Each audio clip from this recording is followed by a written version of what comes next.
राधे राधे। आज गुरुवार है और गुरुवार की शुरुआत हम करते हैं कान्हा जी के स्नान से। गुरुवार को मैं फास्ट रखती हूँ, कान्हा जी की पूजा करती हूँ, केले में जल चढ़ाती हूँ, पीले वस्त्र पहनती हूँ और व्रत रखती हूँ। आप लोग भी व्रत रखते हो क्या गुरुवार को? मुझे ज़रूर बताना। तो चलिए हम कान्हा जी को स्नान कराते हैं और स्नान कराने के बाद इन्हें सुंदर से वस्त्र पहनाकर इनका श्रृंगार करेंगे। उसके बाद सभी देवी देवताओं की हम पूजा करेंगे और पूजा करने के बाद मैं केले के पेड़ को जल अर्पित करूंगी। जो जल हम केले के पेड़ में डालते हैं उस जल में थोड़ा सा चना, गुड़, हल्दी डालकर केले के पेड़ में अर्पित करें और गुरुदेव महाराज की जय बोलें। उसके बाद मैं आप सब लोगों को गुरुवार की कथा भी सुनाऊंगी। पहले हम कान्हा जी का स्नान करेंगे, उनको वस्त्र पहनाएंगे, उसके बाद हम गुरु भगवान की कथा आरंभ करेंगे। देखिए हमारे कान्हा जी नहा धो के तैयार हो गए हैं। अब इनको कपड़े पहनाते हैं। गुरुवार के दिन मैं इन्हें पीले वस्त्र ही पहनाती हूँ क्योंकि गुरुवार के दिन ऐसा होता है जिसमें पीला कपड़ा शुभ होता है। वैसे तो हम कोई भी रंग पहन सकते हैं, लेकिन मैं व्रत रखती हूँ तो मैं ज़्यादातर पीले वस्त्र ही पहनाती हूँ और कान्हा जी को भी वही पहनाती हूँ और खुद भी वही पहनती हूँ, पीले कलर के वस्त्र। अब कान्हा जी का हम कमरबंद पहना रही हूँ मैं अभी कान्हा जी की। कमरबंद बहुत ही ज़्यादा पसंद रहती हैं और कान्हा जी के हाथ की कड़ी, उनकी पायल, उनकी बांसुरी, मोर पंख सब कान्हा जी को बहुत अच्छा लगता है, इसलिए उनको सब श्रृंगार में रखा जाता है। अब धीरे धीरे सारी चीज़ें मैं कान्हा जी को पहना के इनको इनके स्थान पर विराजमान कर दूंगी। और अभी मैं इनको लगा रही हूँ इत्र। कान्हा जी को इत्र भी बहुत पसंद है। इत्र लगा के कान्हा जी खुश हो जाते हैं और हमें आशीर्वाद देते हैं।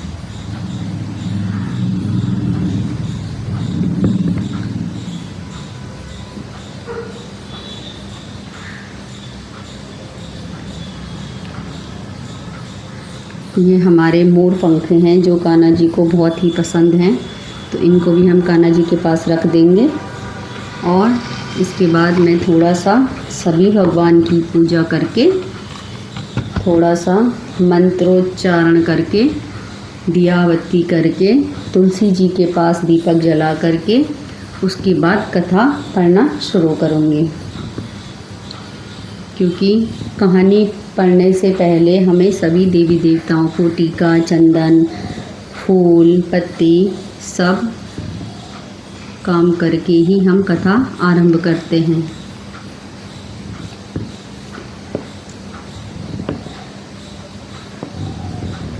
गुरुदेव की कथा जब भी हम शुरू करते हैं तो हाथ में चने की दाल, दूर्वा, पीले पुष्प जो हमारे गुरुदेव जी को अर्पित करते हैं, हम उन्हें हाथ में रखकर कथा प्रारंभ करते हैं। बृहस्पति देव भगवान की जय हो, बोलो सत्यनारायण भगवान की जय हो, माता लक्ष्मी की जय हो, श्री गुरुदेव भगवान की जय हो। बृहस्पतिवार के दिन जो भी स्त्री पुरुष व्रत करे उनको चाहिए कि एक दिन में एक ही समय भोजन करें, क्योंकि बृहस्पतिश्वर भगवान का इस दिन पूजन होता है। भोजन पीली चने की दाल आदि का करें, परंतु नमक नहीं खाएं और पीले वस्त्र पहने। भोजन में पीले ही फलों का प्रयोग करें, पीले चंदन से पूजन करें। पूजन के बाद प्रेम पूर्वक गुरु महाराज बृहस्पति देव की कथा सुननी चाहिए। इस व्रत को करने से मन की इच्छाएं पूरी होती हैं और बृहस्पति देव महाराज प्रसन्न होते हैं तथा धन, पुत्र, विद्या तथा मनवांछित फलों की प्राप्ति होती है। परिवार को सुख शांति मिलती है। इसलिए यह व्रत सब स्त्रियों पुरुषों के लिए सर्वश्रेष्ठ और अति फलदायक है। इस व्रत में केले का पूजन करना चाहिए। कथा और पूजन के समय तन, मन, कर्म, वचन से शुद्ध होकर जो इच्छा हो बृहस्पति देव से प्रार्थना करनी चाहिए। इच्छाओं को बृहस्पति देव अवश्य पूर्ण करते हैं, ऐसा मन में दृढ़ विश्वास रखना चाहिए। बृहस्पति देव की कहानी इस प्रकार से है। एक समय की बात है कि भारतवर्ष में एक राजा राज करता था। वह बड़ा प्रतापी और दानी था। प्रतिदिन मंदिर में दर्शन करने जाता और गरीबों ब्राह्मणों की सहायता करता था। यह सब बातें उसकी रानी को अच्छी नहीं लगती थी। वह न व्रत करती, न गरीबों को दान देती और राजा को भी ऐसा करने से मना किया करती थी। एक दिन राजा शिकार खेलने वन में गया हुआ था। उसी समय बृहस्पति देव साधु के वेश में राजा के महल में भिक्षा के लिए गए और भिक्षा मांगी। रानी ने भिक्षा देने से इनकार किया और कहा, हे साधु महाराज, मैं तो दान पुण्य से तंग आ गई हूँ। मेरा पति सारा धन लुटाते रहते हैं। मेरी इच्छा है कि हमारा सारा धन नष्ट हो जाए, फिर न रहेगा बांस और न बजेगी बांसुरी। साधु ने कहा, हे देवी, तुम बड़ी अजीब हो। धन संतान तो सभी चाहते हैं, पापी भी पुत्र और धन की इच्छा करता है। यदि तुम्हारे पास अधिक धन है तो भूखों को भोजन दो, प्यासों के लिए प्याऊ बनवाओ, मुसाफिरों के लिए धर्मशालाएं खुलवाओ। जो निर्धन अपनी कुंवारी कन्याओं का विवाह नहीं कर सकते, उनका विवाह करा दो।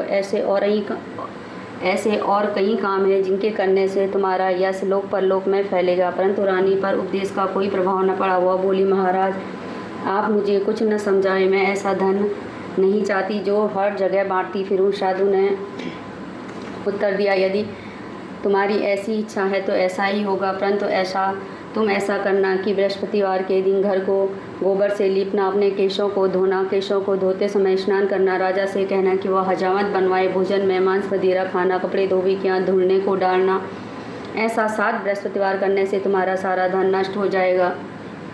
इतना कहकर वह साधु महाराज वहाँ से चले गए। जैसा वह साधु कह गए थे, रानी ने वैसे ही किया। 6 बृहस्पतिवार ही बीते थे, उनका सारा धन नष्ट हो गया और सारा परिवार दोनों समय भोजन के लिए तरसने लगा तथा सांसारिक भोगों से दुखी रहने लगे। तब राजा ने रानी से कहा, तुम यहाँ पर रहो, मैं दूसरे देश जाता हूँ, क्योंकि यहाँ पर मुझे सभी जानते हैं, इसलिए कोई कार्य नहीं कर सकता। देश चोरी परदेश भीख बराबर है। ऐसा कहकर राजा परदेश चला गया। वहाँ जंगल में जाकर लकड़ी काटता, उसे शहर में बेचता। इस तरह वह जीवन व्यतीत करने लगा। इधर राजा के बिना रानी दुखी रहने लगी। किसी दिन भोजन मिलता और किसी दिन जल पीकर ही रह जाती। एक समय रानी और उसकी दासी को 7 दिन तक भोजन नहीं मिला तो रानी ने अपनी दासी से कहा, यहाँ पास नगर में मेरी बहन रहती है, वो बड़ी धनवान है, तुम उसके पास जाओ और वहाँ से 5 सेर बेजल मांग के ले आओ, जिससे कुछ समय के लिए गुजारा हो जाएगा। इस प्रकार रानी की आज्ञा मानकर दासी रानी की बहन के पास गई तो रानी की बहन उस समय पूजा कर रही थी, क्योंकि उस दिन बृहस्पतिवार का दिन था। दासी रानी की बहन से बोली, हे रानी, मुझे आपकी बहन ने भेजा है, मुझे 5 सेर बेचर दे दो। दासी के कई बार कहने पर भी रानी की बहन ने उत्तर नहीं दिया, क्योंकि उस समय वह बृहस्पतिवार की कथा सुन रही थी। जब दासी को कोई उत्तर नहीं मिला तो वह बहुत दुखी हुई और वापस अपने नगर आकर रानी से बोली, हे रानी, आपकी बहन बहुत धनी है, वह छोटे लोगों से बात नहीं करती है। मैंने उनसे 5 सेर बेचर मांगा तो उन्होंने कोई उत्तर नहीं दिया। रानी बोली, इसमें उसका कोई दोष नहीं है। जब बुरे दिन आते हैं तो तब कोई सहारा नहीं देता है। अच्छे बुरे का पता विपत्ति में आकर लगता है। जो ईश्वर की इच्छा होगी वही होगा। यह सब हमारे भाग्य का दोष है। इधर रानी की बहन ने सोचा, मेरी बहन की दासी आई थी, परंतु मैं उससे नहीं बोली तो वह बहुत दुखी हुई होगी। यह सोच कथा को सुन और विष्णु भगवान का पूजन समाप्त कर वह अपनी बहन के घर चल दी। बहन के पास आकर बोली, बहन, जब तुम्हारी दासी आई थी तब मैं बृहस्पतिवार का व्रत कर रही थी। जब तक कथा होती है तब तक न उठते हैं न बोलते हैं, इसलिए मैं न बोली। कहो, दासी को क्यों भेजा था? रानी बोली, बहन, तुमसे कोई बात छिपी नहीं। हमारे घर में अनाज नहीं था, इस कारण मैंने दासी को तुम्हारे पास 5 सेर बेजर के लिए भेजा था। रानी की बहन बोली, बृहस्पति देव भगवान सबकी मनोकामना पूर्ण करते हैं, शायद तुम्हारे घर में भी अनाज रखा हो। इस प्रकार के वचन सुन रानी जब अंदर गई तो वहाँ एक घड़ा बेजर से भरा मिल गया। तब रानी और उनकी दासी बहुत खुश हुई। दासी कहने लगी, हे रानी, वैसे तो हमको भोजन नहीं मिलता तो रोज़ हम व्रत करते हैं। अगर आपकी बहन से व्रत की विधि पूछ ली जाए तो हम भी कर लिया करेंगे। रानी ने बहन से कहा, बहन, बृहस्पतिवार के व्रत के क्या नियम है? तब रानी की बहन ने बताया, बृहस्पतिवार के व्रत में चने की दाल, मुनक्का से विष्णु भगवान तथा केले की जड़ का पूजन करना चाहिए, दीपक जलाना चाहिए, पीला भोजन करना चाहिए, कथा सुननी चाहिए। इस प्रकार करने से गुरु भगवान प्रसन्न होते हैं, अन्न पुत्र धन देते हैं, मनोकामना पूर्ण करते हैं। इस प्रकार रानी और दासी ने दोनों ने निश्चय किया कि बृहस्पति भगवान का पूजन जरूर करेंगे। 7 दिन बाद जब बृहस्पतिवार आया तब उन्होंने व्रत रखा। दासी गौशाल में जाकर चना गुड़ बीन लाई तथा केले की जड़ का पूजन किया और विष्णु भगवान का पूजन किया। अब पीला भोजन कहाँ से आए? दोनों बड़ी दुखी हुई। परंतु उन्होंने व्रत किया था, इस कारण गुरु भगवान प्रसन्न थे। 2 थालों में सुंदर पीला भोजन लेकर आए और दासी को देकर बोले, यह तुम्हारे और रानी के लिए भोजन है।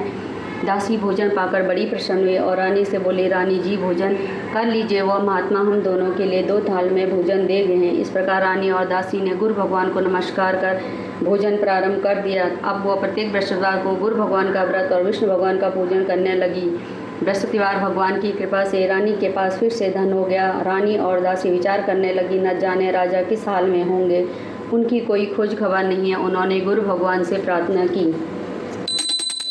इधर राजा दुखी होकर जंगल में एक पेड़ के नीचे आसन जमाकर बैठ गया। वो अपनी पुरानी बातों को याद करके रोने लगा। तब उस जंगल में बृहस्पति देव एक साधु का रूप धारण करके आए और राजा के सामने आकर बोले, हे लकड़हारे, इस सुनसान जंगल में तुम किस चिंता में बैठे हो? राजा ने दोनों हाथ जोड़कर प्रणाम किया और उत्तर दिया, महात्मा जी, आप सब कुछ जानते हैं, मैं क्या कहूँ। यह जानकर वह रोने लगा और साधु को आत्मकथा सुनाई। महात्मा जी ने कहा, तुम्हारी पत्नी ने बृहस्पति के दिन वीर भगवान का निरादर किया था, जिसके कारण तुम्हारी यह दशा हुई। अब तुम चिंता को दूर करके मेरे कहने पर चलो तो तुम्हारे सारे कष्ट दूर हो जाएंगे और भगवान पहले से भी अधिक संपत्ति देंगे। देखो, तुम्हारी पत्नी ने भी बृहस्पति का व्रत आरंभ कर दिया है और तुम भी बृहस्पतिवार का व्रत करके चने की दाल व गुड़ को जल के लोटे में डालकर केले का पूजन करो और फिर कथा कहो और सुनो। ऐसा करने से बृहस्पति भगवान तुम्हारी मनोकामना पूर्ण करेंगे। साधु के ऐसे वचन सुनकर राजा बोला, हे प्रभु, मुझे लकड़ी बेचकर इतना पैसा नहीं मिलता जिससे मैं भोजन के उपरांत कुछ बचा सकूं। मैंने रात सपने में अपनी पत्नी को व्याकुल देखा। मेरे पास कुछ भी नहीं है जिससे मैं उसकी खबर मंगा सकूं। साधु ने कहा, हे राजन, तुम किसी बात की चिंता मत करो। बृहस्पति के दिन तुम रोजाना की तरह लकड़ियाँ काट कर शहर ले जाओ। तुमको रोज से 2 गुना धन प्राप्त होगा, जिससे तुम भली भांति भोजन कर लोगे और बृहस्पति देव की पूजा का सामान भी आ जाएगा। बृहस्पति देव की कहानी इस प्रकार से है। बोलो बृहस्पति देव भगवान की जय, बोलो गुरु भगवान की जय। प्राचीन काल में एक ब्राह्मण था। वह बहुत निर्धन था, उसकी कोई संतान नहीं थी। वह नित्य पूजा पाठ करता था, परंतु उसकी पत्नी बहुत मलिनता के साथ रहती थी। वह न स्नान करती, न किसी देवता का पूजा करती। प्रातःकाल उठते ही भोजन करने के बाद कोई अन्य काम करती थी, जिससे ब्राह्मण बहुत दुखी था। भगवान की कृपा से ब्राह्मण के यहाँ एक कन्या पैदा हुई। धीरे धीरे वह कन्या बड़ी होने लगी। वह प्रातः स्नान करके विष्णु भगवान का जाप करने लगी, बृहस्पतिवार का व्रत करने लगी। अपनी पूजा पाठ को समाप्त कर पाठशाला जाती और अपनी मुट्ठी में जौ भरकर मार्ग में डालती। वही जौ लौटते समय सोने के हो जाते तो उनको बीनकर घर ले आती। एक दिन वह कन्या सूप में सोने के जौ साफ कर रही थी तो उसकी माँ ने देख लिया और कहा, बेटी, सोने के जौ को फटकने के लिए सोने का सूप होना चाहिए। अगले दिन बृहस्पतिवार था। उस कन्या ने व्रत रखा हुआ था और बृहस्पति देव से प्रार्थना की, हे प्रभु, यदि मैंने आपकी पूजा सच्चे मन से की है तो मुझे सोने का सूप दे दो। बृहस्पति देव ने उनकी प्रार्थना स्वीकार कर ली। रोजाना की तरह वह जौ फैलाती पाठशाला गई और जब लौटकर जौ बीन रही थी तो बृहस्पति देव की कृपा से रास्ते में सोने का सूप मिल गया तो वो उसे घर ले आई। एक दिन की बात है कि वह कन्या सोने के सूप में जौ साफ कर रही थी। उसी समय नगर का राजपुत्र वहाँ से होकर निकला। उस कन्या के रूप को देखकर वह मोहित हो गया। अपने घर आकर भोजन तथा जल त्याग कर उदास होकर लेट गया। राजा को इस बात का पता लगा तो अपने मंत्रियों के साथ अपने पुत्र के पास गए और बोले, पुत्र, तुम्हें किस बात का कष्ट है? किसी ने तुम्हारा अपमान किया है अथवा कोई और कारण है तो बताओ, मैं वही कार्य करूंगा जिससे आपको प्रसन्नता हो। राजकुमार अपने पिता से बोला, पिताजी, मैं उस लड़की के साथ विवाह करना चाहता हूँ जो सोने के सूप में जौ साफ कर रही थी। यह सुनकर राजा बोला, पुत्र, यदि ऐसा है तो उस कन्या का पता बताओ, मैं उसके साथ तुम्हारा विवाह अवश्य करवाऊंगा। पुत्र ने अपने पिता से लड़की के घर का पता बताया। राजकुमार के बताए पते पर मंत्री उस लड़की के घर गए और ब्राह्मण कन्या का विवाह राजकुमार के साथ संपन्न हो गया। कन्या का विवाह होते ही ब्राह्मण के घर में पहले की भांति गरीबी आ गई। भोजन के लिए अन्न बड़ी मुश्किल से मिलता था। एक दिन ब्राह्मण अपनी पुत्री के पास गया। बेटी ने पिता से सारा हाल पूछा। तब ब्राह्मण ने सारा हाल कह सुनाया। कन्या ने बहुत सा धन देकर पिता को विदा किया। इस तरह ब्राह्मण का कुछ समय सुखपूर्वक बीता। कुछ दिन बाद फिर वही हाल हो गया। ब्राह्मण फिर अपनी बेटी के यहाँ गया और सारा हाल बताया। बेटी ने कहा, पिताजी, आप माताजी को यहाँ ले आए, मैं उन्हें विधि बता दूंगी जिससे आपकी गरीबी दूर हो जाएगी। अब वह ब्राह्मण अपनी पत्नी को लेकर बेटी के घर पहुँचा तो उसने अपनी माँ को समझाते हुए कहा, माँ, तुम प्रातःकाल उठकर स्नान आदि करके विष्णु भगवान का पूजन करो तो सब दरिद्रता दूर हो जाएगी। परंतु उसकी माँ ने उसकी एक भी बात नहीं मानी। वह प्रातःकाल उठकर भोजन कर लेती थी। एक दिन उसकी बेटी को बहुत क्रोध आया। और उसने अपनी माँ को एक रात कोठरी में बंद कर दिया। प्रातःकाल उसने माँ को कोठरी से निकालकर स्नान आदि करा के पूजा पाठ करवाया तो उसकी माँ की बुद्धि ठीक हो गई। फिर वह प्रत्येक बृहस्पतिवार को व्रत करने लगी। इस व्रत के प्रभाव से उसकी माँ भी बहुत ही धनवान और पुत्रवती हो गई और बृहस्पति की कृपा से ब्राह्मण और उसकी पत्नी इस लोक में सुख भोग कर स्वर्ग को प्राप्त हुए। बोलो गुरु भगवान की जय, बृहस्पति देव भगवान की जय हो। इस तरह कहानी सुनकर साधु वहाँ से अंतर्ध्यान हो गए। जब बृहस्पति का दिन आया तो राजा जंगल से लकड़ी काट कर शहर में बेचने गया। उसे उस दिन और दिनों की अपेक्षा अधिक धन मिला। राजा ने चना गुड़ आदि लाकर बृहस्पति का व्रत किया, परंतु जब दोबारा बृहस्पतिवार का दिन आया तो वो व्रत करना भूल गया। इस कारण बृहस्पति देव नाराज हो गए। उस दिन नगर के राजा ने विशाल यज्ञ का आयोजन किया तथा शहर में घोषणा कर दी कि कोई भी मनुष्य अपने घर भोजन न बनवाए, न चूल्हा जलाए।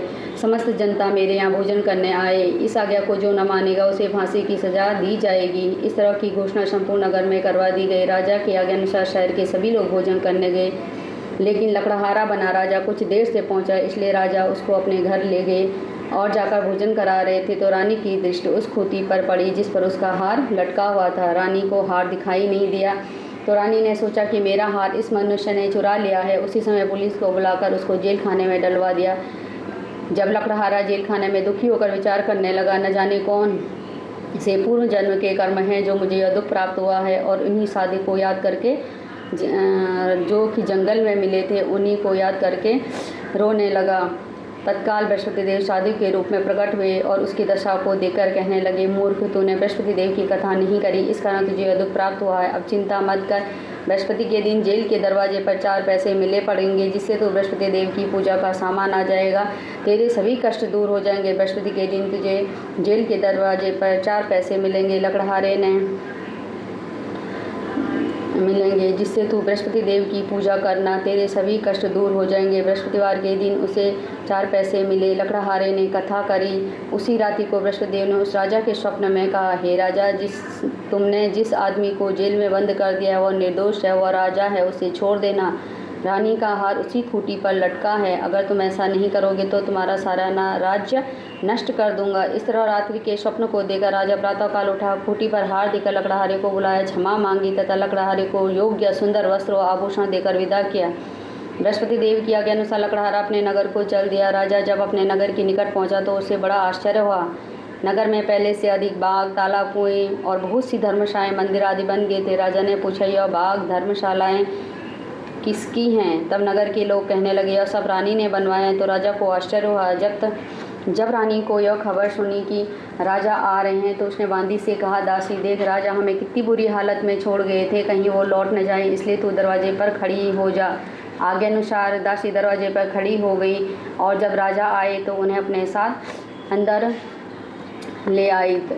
तब रानी ने कहा, हमें यह शब्द धन बृहस्पति देव के व्रत के प्रभाव से प्राप्त हुआ है। राजा ने निश्चय किया कि 7 दिन बाद तो सभी बृहस्पति देव का पूजन करते हैं, परंतु मैं प्रतिदिन 3 बार कहानी कहूँगा और व्रत किया करूँगा। अब हर समय राजा के दुपट्टे में चने की दाल बंधी रहती तथा दिन में 3 बार कहानी कहता। एक दिन राजा ने विचार किया कि चलो अपनी बहन के यहाँ हो आएँ। इस तरह विचार कर राजा घोड़े पर सवार होकर अपनी बहन के घर चढ़ने लगा। मार्ग में उसने देखा कि कुछ आदमी मुर्दे को लिए जा रहे हैं। उन्हें रोककर राजा कहने लगा, भाइयों, मेरी बृहस्पति देव की कहानी सुन लो। वे बोले, लो, हमारा आदमी मर गया और इसको अपनी कथा की पड़ी है। परंतु कुछ आदमी बोले, अच्छा, कहो, तुम्हारी कथा भी सुनेंगे। राजा ने दुपट्टे से चने की दाल निकाली और जैसे ही कथा आदि हुई, मुर्दा हिलने लग गया और कथा समाप्त होते ही राम राम करके खड़ा होकर उठ गया। आगे मार्ग में उसमें एक किसान खेत में हल चलाता मिला। राजा ने उसे देखा और बोला, अरे भैया, मेरी बृहस्पति की कथा सुन लो। किसान बोला, जब तक तुम्हारी कथा सुनूंगा तब तक 4 हरैया और जोत लूँगा, जाओ अपनी कथा किसी और को सुनाना। इस तरह राजा आगे चलने लगा। राजा के हाथी बैल पछाड़ खाकर गिर गया और किसान के पेट में जोर से दर्द होने लगा। उस समय उसकी माँ रोटी लेकर आई थी। उसने जब यह देखा तो अपने पुत्र से सारा हाल पूछा और बेटे ने सारा हाल कह दिया। बुढ़िया दौड़ी दौड़ी उस राजा के पास आई और बोली, मैं तुम्हारी कथा सुनूंगी, तुम अपनी कथा मेरे खेत में चलकर कहना। राजा ने बुढ़िया के खेत में जाकर कथा करी, जिससे सुनते ही बैल उठ खड़े हुए और किसान के पेट का दर्द भी बंद हो गया। राजा अपनी बहन के घर पहुंचा। बहन ने भाई की खूब खातिरदारी की। अगले दिन प्रातःकाल जगा तो वह देखने लगा कि सब लोग भोजन कर रहे हैं। राजा ने अपनी बहन से पूछा, ऐसा कोई मनुष्य है जिसने भोजन नहीं किया है?